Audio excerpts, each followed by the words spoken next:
Patindi ng patindi ang mga eksena sa ilang primetime shows sa Kapatid Network. Ang karakter ni Elijah Canlas sa High Street, ready na sa pagbabagong buhay. Kasunod naman niya ng pagpanaw ng ginagampanan niyang role sa Batang Quiapo.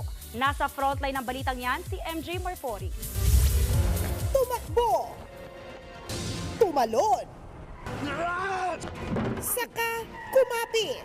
Di na talaga nagpapigil si Tanggol played by Coco Martin sa paghihigante para kay Bubbles na karakter ni Ivana Alawi.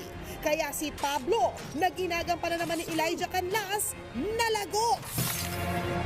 Sino ka ba? Ano ba atrakso sa'yo? Sa akin wala! Pero kay Bubbles meron! Ang intense! At sa eksenang yan, for real na ang hashtag Paalam Pablo.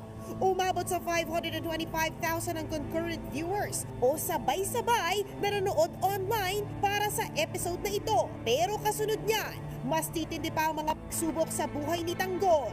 Tutukan pa rin gabi-gabi ang Batang Quiapo 8 p.m. dito sa TV5. Pumanaw man ang karakter ni Elijah Canlas sa Batang Quiapo. Ang kanyang isa pang role bilang si Archie. Sa High Street naman, ready nang magbagong buhay. Pero too late na nga ba? So tayo na?